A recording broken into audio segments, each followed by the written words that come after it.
Muito obrigado, Sr. Presidente. Cumprimentar o Dr. Marinho Félix, cumprimentar os Srs. Deputados. Dr. Marinho Félix, algumas das perguntas que eu lhe irei colocar, poderá ter um conhecimento ou não delas, em termos de período de exercício de funções e atendendo a que geriu vários dossiês e não todos do princípio até ao fim, portanto fará essa nota quando entender necessário. Colocou aqui uma questão inicial na sua intervenção sobre a legitimidade política do processo de 2015. E o primeiro conjunto de perguntas que eu gostava de lhe fazer é se tem conhecimento que a proposta ganhadora em 2015 foi apresentada em junho e, portanto, que até 12 de novembro decorreram apenas atos de natureza administrativa até à conclusão do negócio, mas o processo foi iniciado muito antes até das eleições. E se reconhece também ou não, informação até amplamente noticiada à época, nomeadamente pelo Expresso, que a TAP, e estou a citar, não tem tesouraria para pagar salários já este mês de novembro, estando em risco o pagamento de contratos de combustível, a situação de tesouraria da TAP é de ruptura. O Expresso sabe que não há neste momento dinheiro em caixa para pagar nem salários nem combustíveis já este mês de novembro. E se a escolha de uma proposta ganhadora não ajudou a resolver, por exemplo, este problema? E já agora, num cenário meramente prospectivo, o que é que teria feito o Dr. Marinho Félix em junho de 2015 até novembro, confrontado com a situação tão débil em que a TAP se encontrava? Depois também perceber se esteve ou não na reunião com o ex-presidente da Par Pública, Dr. Pedro Pinto, em que estiveram outros membros do Governo também, o Ministro do Planeamento, Pedro Marques, e o Ministro das Finanças à época, Mário Centeno, em que o ex-presidente da Par Pública entregou um dossiê completo sobre a privatização da TAP, se tem conhecimento desta reunião, se nela participou, se tem conhecimento desse dossiê, que no fundo caracterizava a situação em que a TAP estava. E mais, como é que interpreta a estranheza do Dr. Pedro Pinto, que aqui no Parlamento revelou o facto de nunca mais ter sido contactado? Um dossiê tão complexo e o Governo do PS, entretanto, que passou a exercer funções, nunca mais procurou esclarecer qualquer dúvida sobre o dossiê da TAP com aqueles que anteriormente tutelavam esta matéria. Qual é a sua reação relativamente a isso? E também qual é a sua apreciação sobre a situação de tesouraria, ligado com aquilo por onde comecei, da TAP em 2015?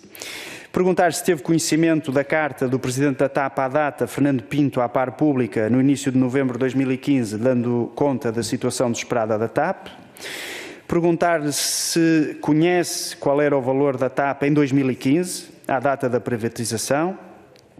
E se teve acesso ao valor das avaliações da PwC e da Deloitte, e já agora de quanto é que eram cada uma dessas avaliações, uma vez que, segundo a informação que temos, e gostava que confirmasse isto ou não, a Deloitte avaliava a empresa num valor negativo de 274 milhões de euros e a PwC num valor negativo de 512 milhões de euros. Portanto, há pouco referiu aqui 1.000 milhões de euros, mas é preciso balizar o tempo em que essas avaliações foram realizadas, quem é que as fez e como é que chegaram a esses valores, porque a informação que temos são estas. Depois, como é que reage também às declarações do Dr. Lacerda Machado, figura muito próxima do Sr. Primeiro-Ministro, como sabe, e é do conhecimento público, aliás, ambos fazem questão de o revelar também publicamente, o Dr. Lacerda Machado ainda a semana passada aqui no Parlamento, em que este dizia que o maior beneficiário dos fundos Airbus foi o Estado português, bem como o contribuinte português. Portanto, se tiver conhecimento desta matéria, como é que reage também a estas conclusões que nos foram trazidas pelo Dr. Lacerda Machado? Depois, referiu várias vezes as análises do Tribunal de Contas, portanto, certamente que reconhecerá também, é uma pergunta que lhe faço, que o Tribunal de Contas escreveu, a determinada altura, que com a reprivatização o Estado melhorou as contas da Par Pública e assegurou a recapitalização pelo parceiro privado. Portanto, reconhece ou não que isto aconteceu em largos milhões de euros. Há também aqui uma dúvida, e aqui, com base no horizonte temporal onde exerceu funções, poderá ou não esclarecer, mas terá a oportunidade de dizer, que tem a ver com os 55 milhões de euros que foram pagos ao Sr. Neeleman. Ninguém sabe como é que chegamos a este valor. Será que hoje o Dr. Mourinho Félix será a pessoa certa para nos explicar como é que chegamos a este valor? É que, para quem critica muito as opções do Governo que privatizou a companhia, nós estranhamos a falta de transparência dos governos que se sucederam a seguir na explicação destes cálculos. E, portanto, para nós era importante finalmente percebermos, talvez hoje, como é que chegamos ao valor de 55 milhões de euros. Porque há aqui uma opção do Governo do Partido Socialista que foi tomada e que tem que ser esclarecida. E perguntar também, uma vez que elaborou amplamente sobre, até na parte final, sobre o controle, a tomada de decisões a priori e não de forma reativa, o acompanhamento dos atos de gestão, é curioso que o diga porque hoje, olhando para tudo o que disse e o que sucedeu até à data de hoje, nós vemos a injeção de 3,2 mil milhões de euros, um conjunto de trapalhadas que extravasam o exercício das suas funções, não tem a ver consigo, portanto faço esse registro, mas que tem a ver com o Ministério das Infraestruturas de Pedro Nuno Santos e de toda esta polémica que tem surgido. Portanto, é curioso que diga que acompanharam tudo e controlaram tudo, quando nós, enfim, a realidade que constatamos hoje é uma realidade muito diversa dessa que nos trouxe.